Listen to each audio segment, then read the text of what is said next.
Hello, everyone. Welcome to a new episode of The Workspace, a space where we will be talking about business and culture, interviewing people in different niches with different products, backgrounds, and channels.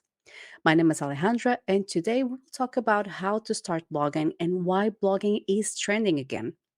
But before we start, I would like to ask for your support and click on the follow or the subscribe button. I would really appreciate that.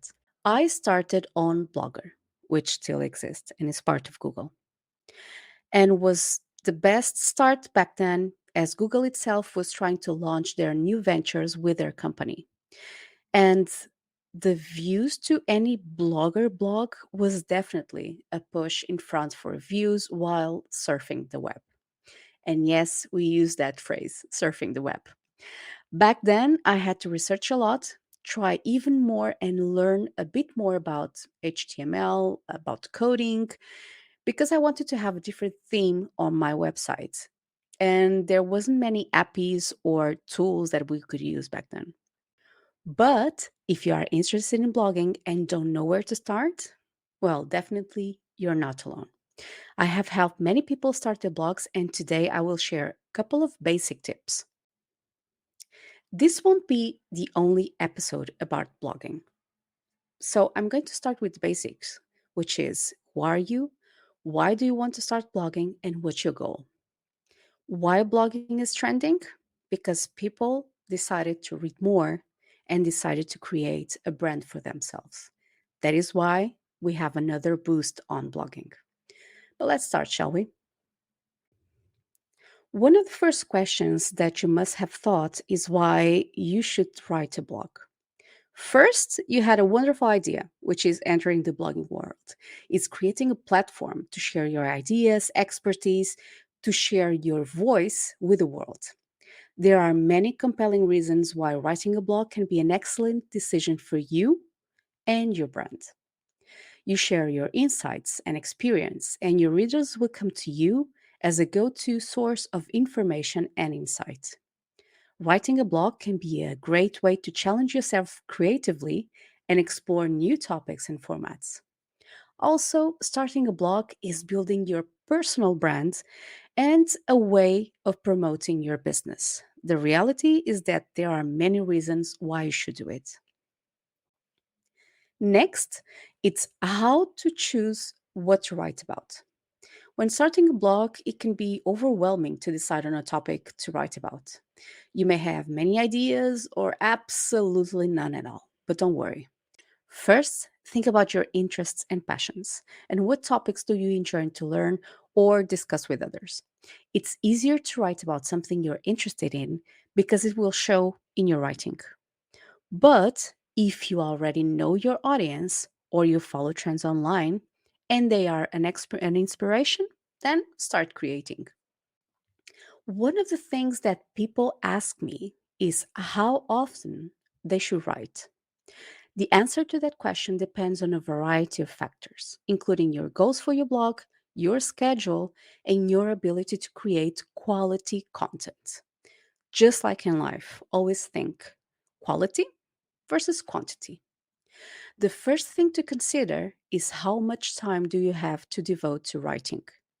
If you're running a blog as a side project, then it might not be possible for you to write every day. However, if you're trying to build your blog into a full time business, then you might need to write every day or even write several times a day. Either way, always remember that inspiration can happen at any time and you can always schedule content. Something that normally is not very much shared is how long should each post be? When it comes to a blog post length, there isn't a formula, there isn't magic, but there are parameters. The recommended normal blog post should be at least 300 words, no less. However, don't feel like you need to stick to a specific word count for every post. Some topics may require more in depth research, while others may be shorter and up to the point. My biggest tip for you when writing a blog post is to write with a minimum of 500 words. Why?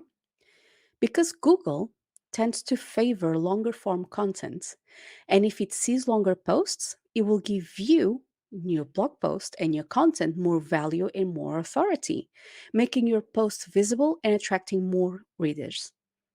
If you are looking to boost your search engine rankings, you might want to consider writing longer posts.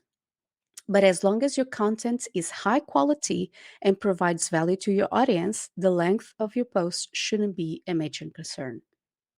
Another special topic that people tend to ask is what kind of voice you should use. When it comes to writing a blog, your tone and voice can be just as important as the content itself.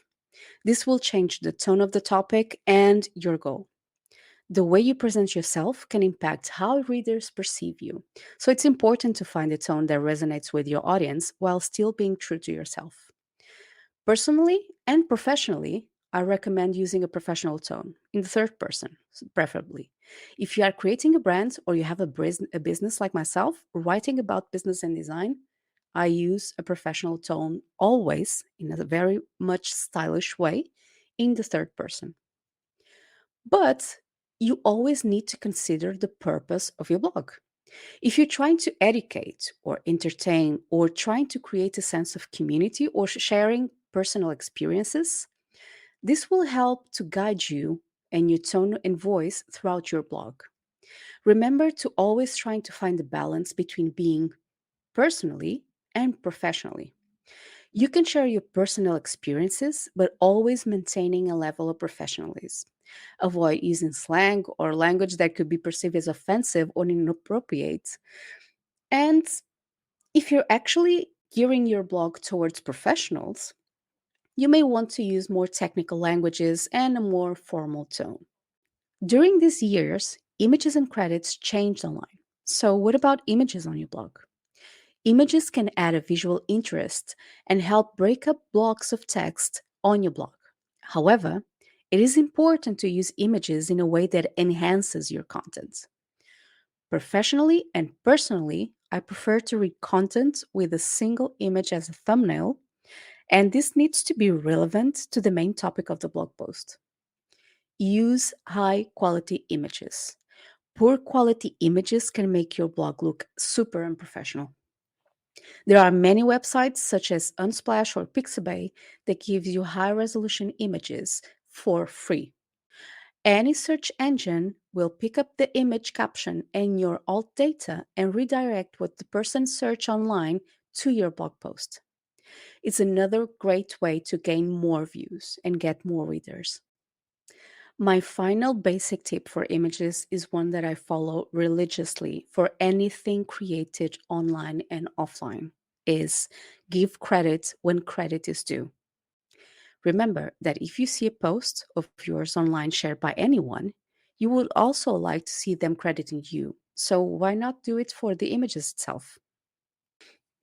And for the last part of this episode is about a simple free way on promoting your blog posts. We will have an episode just for promotion, but this one is actually one that you know.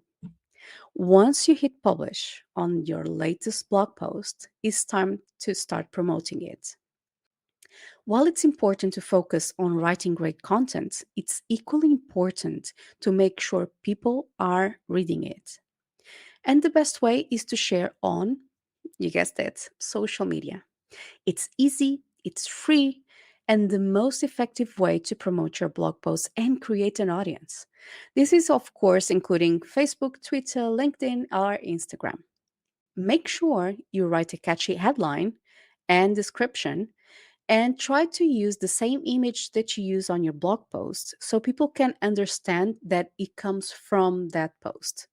And this is it, guys. This was another episode from the Workspace, a place where we will share many tips about business, marketing, and culture. Before you go, if you haven't done already, I would love for you to click the follow or the subscribe button. In our next episode, we will have an interview with Congressman Adam Smith and his new book, Lost and Broken. So stay tuned, guys, and see you on the next episode.